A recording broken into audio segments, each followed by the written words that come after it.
A boy was found on the side of the road, bruised, barefoot, and too scared to speak. When help arrived, two things happened at once. The police showed up, and so did a group of bikers. The town already knew who they wanted to blame. But what if the truth was hiding in plain sight, and no one dared to look? The sun was already low when Officer Peterson's patrol car crested the curve along the old state highway. It was supposed to be a quiet stretch, no homes nearby, no reason for anyone to be there. And yet, a boy lay half-curled near the shoulder, one shoe missing, dust clinging to his skin. His arm was bent awkwardly beneath him, and his face was turned toward the road, eyes shut. Peterson barely had time to radio it in before the rumble of engines echoed down the incline behind him. 3 motorcycles. They rolled up slowly, the roar dying into idle growls. Matte black, worn chrome, old leather, unmistakable. The iron meridian colors were faded on the backs of the vests, but still there. One of the riders cut his engine first and raised both hands halfway, not in surrender, just calm. Peterson stepped closer to the boy without looking away from the men. He didn't recognize them personally, but he didn't need to. The town knew the club like it knew which diner had the burnt coffee and which mechanic overcharged tourists. The second officer, Dorsey, arrived seconds later, kicking up dust behind her as she pulled to a stop. "Call for medical," Peterson said, "and stay sharp." The man in the center, older, square-jawed, arms covered in road tattoos, stepped forward. "We found him like that," he said, voice gravel-thick but steady. "Pulled over to check, saw him from the turn." Dorsey's hand hovered near her holster. Funny timing. The rider didn't flinch. Funny or not, kid's not okay. They stood like that, the cops, the bikers, the silence, broken only by the low hum of engines and the buzz of insects in the grass. Then Peterson knelt beside the boy. He was warm, dehydrated, scraped raw in places that suggested falling more than fighting. No signs of a struggle or obvious signs of violence. The kid was just worn down. Peterson noticed the pockets of the boy's hoodie were weighed down unevenly. When he checked gently, he found a few bent aluminum tabs, a short length of wire, and a rusted bolt wrapped in a scrap of cloth. The kind of things a kid collected when he was trying to build something without asking permission. The sort of project that made sense only to someone too young to know when to stop. A jacket lay half-draped across his back. Peterson picked it up carefully. Black leather, soft from use. A club patch had been ripped off clean. Only the stitch holes remained. He looked up. None of the 3 bikers moved. That quiet restraint didn't sit well with Dorsey. "You want to tell us how your jacket ended up on a half-conscious kid in the middle of nowhere?" The older rider glanced at his brothers, then back. It was cold. He was shaking. "We didn't think anyone believe us if we stuck around." "You thought right," she muttered. Still, she checked her tone when the ambulance pulled up minutes later. The paramedics went to work, murmuring, lifting Evan gently onto the stretcher. The boy didn't wake, but his hand twitched when they touched his ankle. Some instinct still there. As the ambulance drove off, one of the younger bikers, shaved head, nervous hands, looked like he wanted to speak. But the older one touched his shoulder, and that was it. They mounted up without another word and turned their bikes back toward the highway. "They're just leaving?" Dorsey asked. Peterson watched them disappear into the dusky distance. "Apparently." They radioed in a statement and requested a follow-up at the station. But no one from the club showed up that night. And that, more than anything, set things in motion. By morning, the town was already whispering. By morning, the town had already started filling in the gaps with its own version of events. None of it was proof. All of it was enough. Sheriff Wilkins held a briefing in the cramped station kitchen. The whiteboard had Evan's name, the photo the paramedics had taken for ID, and a list of unanswered questions written in red. At the bottom, why did the club arrive first? No one had answers. Just an impression, a sense that somehow the bikers knew more than they were saying. That was when Warren Cole walked in. He looked rough, pale beneath a too-tan forehead, hands fidgeting in the pockets of his utility jacket. Said he'd been out near the ridge clearing brush for his property line when he saw something strange. 3 bikers. A boy. One of them yelling. The kid crying. The officers leaned in. Warren nodded gravely, eyes flicking toward the hallway, like he wasn't sure who might be listening. Didn't want to get involved, he said. But I recognized the patch. One of them had a jagged tear on the back. Same kind of mark I saw on the kid's jacket. Dorsey frowned. The jacket we found was missing the patch entirely. He blinked. Then I guess they pulled it off after. She scribbled it down, but her gut told her something didn't add up. Peterson stayed silent. He remembered the way the older biker had stood. Not defensive, not afraid. Just steady. He also remembered how gently he'd touched the boy's shoulder before leaving. Still, Warren's story had weight. He was a longtime local, ran a fencing company on the south end of town, volunteered during the flood last year. The kind of man whose word got traction. Warren's property line backed up against the ridge trail. It always had. He knew who passed through there and when. A boy moving through the trees late in the afternoon wasn't supposed to be his problem, unless that boy had seen something he hadn't meant to be seen. In a town like this, blame traveled faster when it already had a direction. That evening, flyers went up across store windows. Did you see this child? Below it, a cropped photo of Evan, hospital gown, visible bruise on his temple, eyes still closed. The call to his mother came just before sunset. She had thought he was at a friend's house, working on something in the garage the way he often did. When she heard where he'd been found, she sat down hard in the kitchen chair and didn't speak for a long moment. Fear arrived first. Guilt followed close behind. At the corner of the flyer, barely visible, contact Officer Peterson or Officer Dorsey with info. By nightfall, the club's name was back on people's lips, muttered behind counters, shared over beers, written in online posts that danced just inside the line of libel. Old stories resurfaced, half-remembered, never proven, but familiar enough to sound true. The time a gas station was robbed 2 blocks from their garage. The rumor about the fire behind the truck stop. No charges. No proof. Just years of fear that didn't need fuel to burn. Back at the hospital, Evan stirred briefly. A nurse noted that he reached for the blanket with his left hand, flinched at sudden footsteps in the hallway, and whispered something in his sleep. She thought it sounded like jacket, but no one heard him clearly, and no one yet was asking the right questions. By the next morning, the town had settled into a restless kind of energy. No one had reported the boy missing yet, not officially, which only made the rumors louder and the assumptions easier. Conversations stopped when strangers walked by. Store owners kept radios on low, waiting for updates that never seemed to come. The story had already shifted from concern to suspicion, and suspicion had found a familiar target. At the sheriff's station, the coffee sat untouched on Peterson's desk, growing cold beside a stack of notes. He hadn't slept much. Something about the roadside scene kept replaying in his mind. Not the boy, not the injuries, but the quiet way the bikers had stood back, like men who already knew how the moment would look. Dorsey was midway through a report when the front door opened and Warren Cole stepped inside. He carried himself like someone bracing against bad weather, shoulders tight, mouth drawn thin.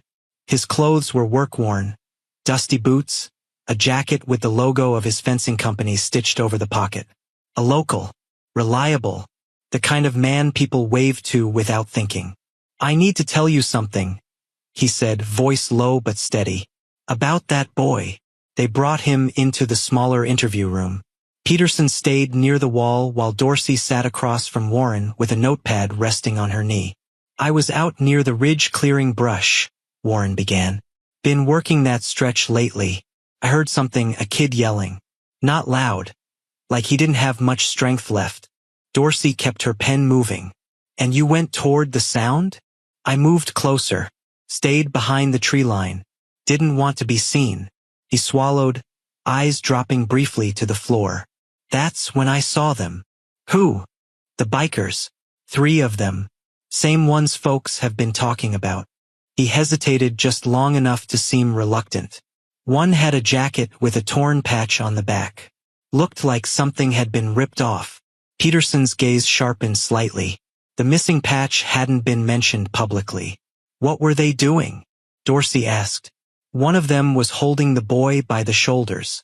The kid looked exhausted, barely standing. I heard him crying. Warren rubbed his hands together, as if trying to warm them.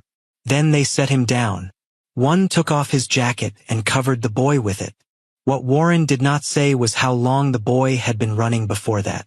The scrapes on his hands and knees told a different story, the kind left by someone who had fallen more than once, gotten up too fast, and kept going without knowing where he was headed. Not chased yet, just afraid enough to believe he might be. The room grew still. Peterson finally spoke. You're sure about that? Warren nodded. Clear as anything. I remember thinking it didn't make sense. Why cover him if they'd hurt him? Dorsey glanced at Peterson but didn't pause her notes. What happened next? They looked around like they were checking for witnesses. Then they got on their bikes and left. Didn't rush. Just rode off. Peterson stepped forward. Why didn't you call it in right then? Warren's jaw tightened.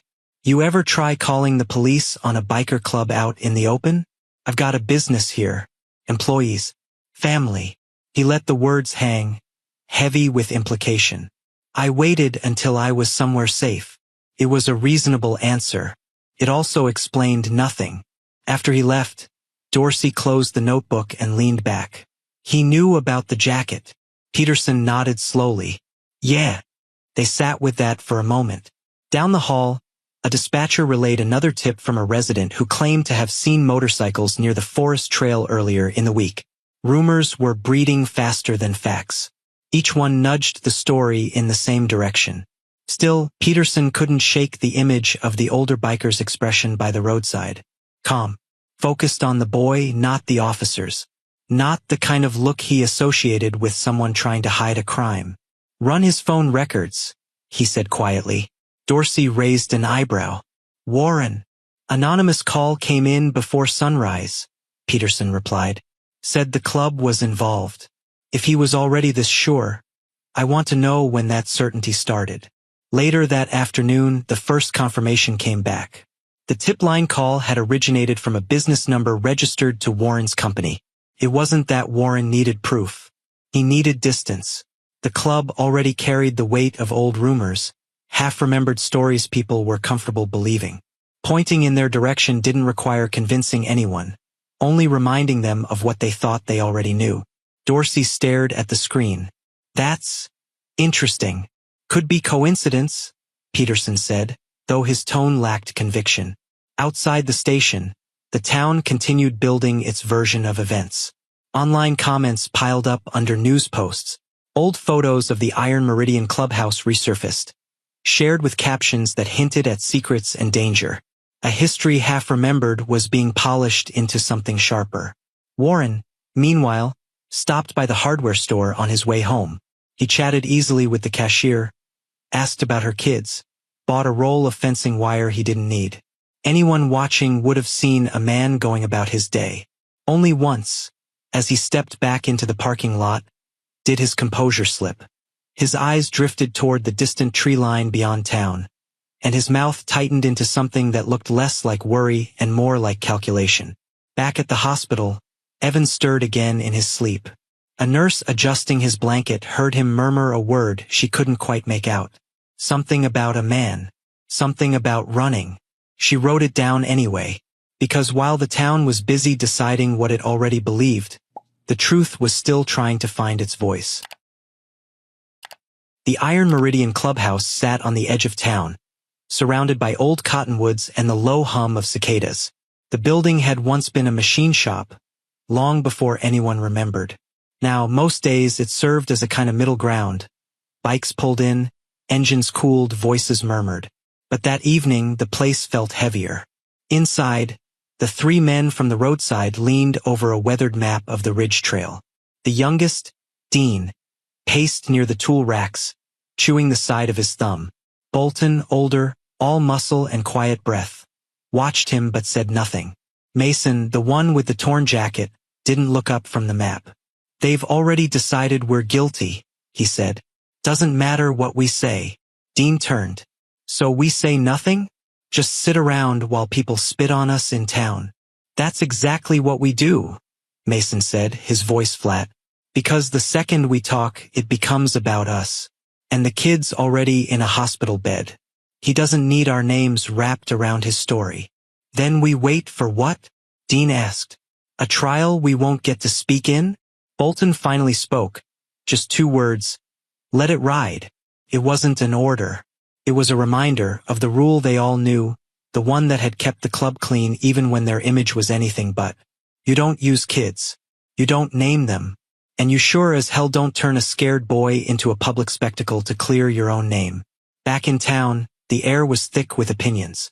Sheriff Wilkins held a press briefing outside the courthouse, flanked by 2 deputies and a microphone that fed every word to waiting ears. We are pursuing leads in connection with the recovery of a missing minor. We have received statements from a concerned citizen and are reviewing possible involvement of individuals associated with the Iron Meridian Motorcycle Club. Not a single charge had been filed, but that didn't stop the implication from spreading like smoke. Reporters, bloggers, even locals with phones aimed their attention at the club. Every shaky memory, every secondhand story suddenly felt like evidence. One man said he once saw someone from the club yelling near the school. Another claimed he heard their engines revving too close to a church parking lot. Nothing solid. But none of it needed to be. What no one seemed to notice was that the bikers didn't protest. They didn't call lawyers to posture on local radio. They didn't show up at City Hall. They simply stayed where they were, fixing bikes, watching the road, and saying nothing. To most, that silence looked like guilt. Dorsey knew better. She sat in her cruiser outside the Ridge Trail turnoff, engine ticking softly as it cooled. Her thoughts kept circling the same point. The detail Warren had shared about the torn patch. How he'd described the boy crying before anyone had confirmed Evan was even conscious. The timeline didn't sit right either. He said he'd been out clearing brush. But the weather had turned just the night before. The ground was soft, the brush wet. No tools in the world made that kind of job worth doing in those conditions. Peterson was more cautious. Back at the station, he sifted through logs, rewatched the body cam footage from the roadside scene. He paused on the frame where Mason stood with his hands half raised, gaze steady. There was no flicker of alarm, no twitch of defiance, just a man watching a child struggle to breathe, surrounded by people who already expected him to be dangerous. Later that night, a deputy reported a strange call. A payphone behind the old hardware store had been used to report a suspicious biker loitering near the school. No description, no plate, just an accusation. Dorsey and Peterson drove out anyway. Nothing. Just flickering light and wind brushing through chain link fences. I think someone's testing how fast we jump, Dorsey said. Peterson didn't argue. At the hospital, Evan remained in and out of sleep. His vitals were stable, but the nurses noted he often curled into himself, arms drawn tight across his chest. The social worker assigned to him tried gently to coax him into conversation, but he only stared at the floor and mumbled half-thoughts. Woods, running, a jacket. That single word kept coming back. Jacket. The one piece no one could explain. Warren's story had placed the bikers at the scene before anyone else. But the boy's own timeline was murkier. The doctors said his injuries were consistent with falling. Not a fight, not a struggle. His shoes were mismatched, one missing entirely. The side of his hoodie was ripped along a seam, like he'd caught it on a branch. And yet, there were no defensive bruises. No grip marks on his wrists. Just scrapes, dehydration, and a deep, stubborn fear. Back at the clubhouse, Mason received a message. It wasn't from the police or anyone official. Just a contact from a trucker who'd seen the flyers in town and remembered passing a boy alone on the trail days earlier. Stumbling, limping, but not being chased. Just moving like someone who didn't want to be seen. Mason didn't share the message right away. He simply saved it, folded his phone shut, and walked outside. The bikes sat in a neat row, all silent now. Past them, down the hill, the town lights flickered faint through the trees. A place that had always drawn lines, who belonged, who didn't, who got to be the hero in someone else's version of the story. Inside, Bolton patched the sleeve of a jacket. The one they'd left behind. now returned by a quiet paramedic who hadn't asked questions. He stitched slowly, deliberately, but didn't replace the patch. They weren't planning to hide. They just knew there were better things to protect. And somewhere in the hospital, the boy they refused to name was beginning to remember who had, and who hadn't, treated him like he mattered. The conference room inside the sheriff's department wasn't meant to hold this many people. A folding table had been pushed aside to make space. Chairs scraped tile. The overhead lights buzzed. Too bright, too clinical, washing every face in hard white. On one side stood the bikers, Mason, Bolton, Dean. Leather vests worn, but clean. Eyes forward, hands loose. No one spoke. Warren Cole stood near the door, arms crossed, expression carefully neutral. His utility jacket had been replaced by a button-down tucked neatly into new jeans. He looked every part the reasonable witness. Calm, cooperative, almost polished. Peterson leaned against a cabinet near the back wall, arms crossed, mouth unreadable.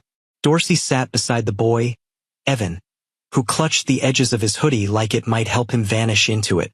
Outside, a small crowd waited near the entrance. Word had spread that the boy was going to speak. The town had been holding its breath, waiting for permission to believe what it already wanted to be true. The sheriff gave a short statement, then stepped aside. It was time. Evan didn't lift his head at first. His eyes stayed on the floor, fingers tightening, breath shallow. Dorsey gave no encouragement, no prompt. Just silence, the kind that gives space instead of pressure. Eventually, the boy's voice came, soft, barely there. I was walking, he said. I wasn't supposed to be out, but I went through the trees. I saw something. Warren shifted, but didn't speak. Evan's eyes moved toward the far wall, avoiding faces. I heard shouting. It was coming from behind the shed near the ridge trail. I hid. His mouth trembled. I think he saw me. Dorsey remained still. Across the room, Mason lowered his gaze. The boy blinked hard, then looked up, just once, scanning the faces in front of him. When his eyes landed on Warren, his whole body changed. He shrank slightly, shoulders curling in, like a memory had wrapped itself around his spine. That man chased me, he said. It wasn't loud, but it landed with weight. Warren's jaw tightened. Son, I ran. Evan interrupted, voice rising. I didn't have both shoes on. I tripped. I hit something. Then I don't remember for a while. Just cold. Trees. I kept hearing someone behind me, he added, quieter now. I don't know if he was close. I just knew I couldn't stop. Dorsey spoke gently. Do you remember who found you? The boy nodded once, then looked at the men across the room. They did. He didn't point. He didn't need to. They gave me something, he added. A jacket.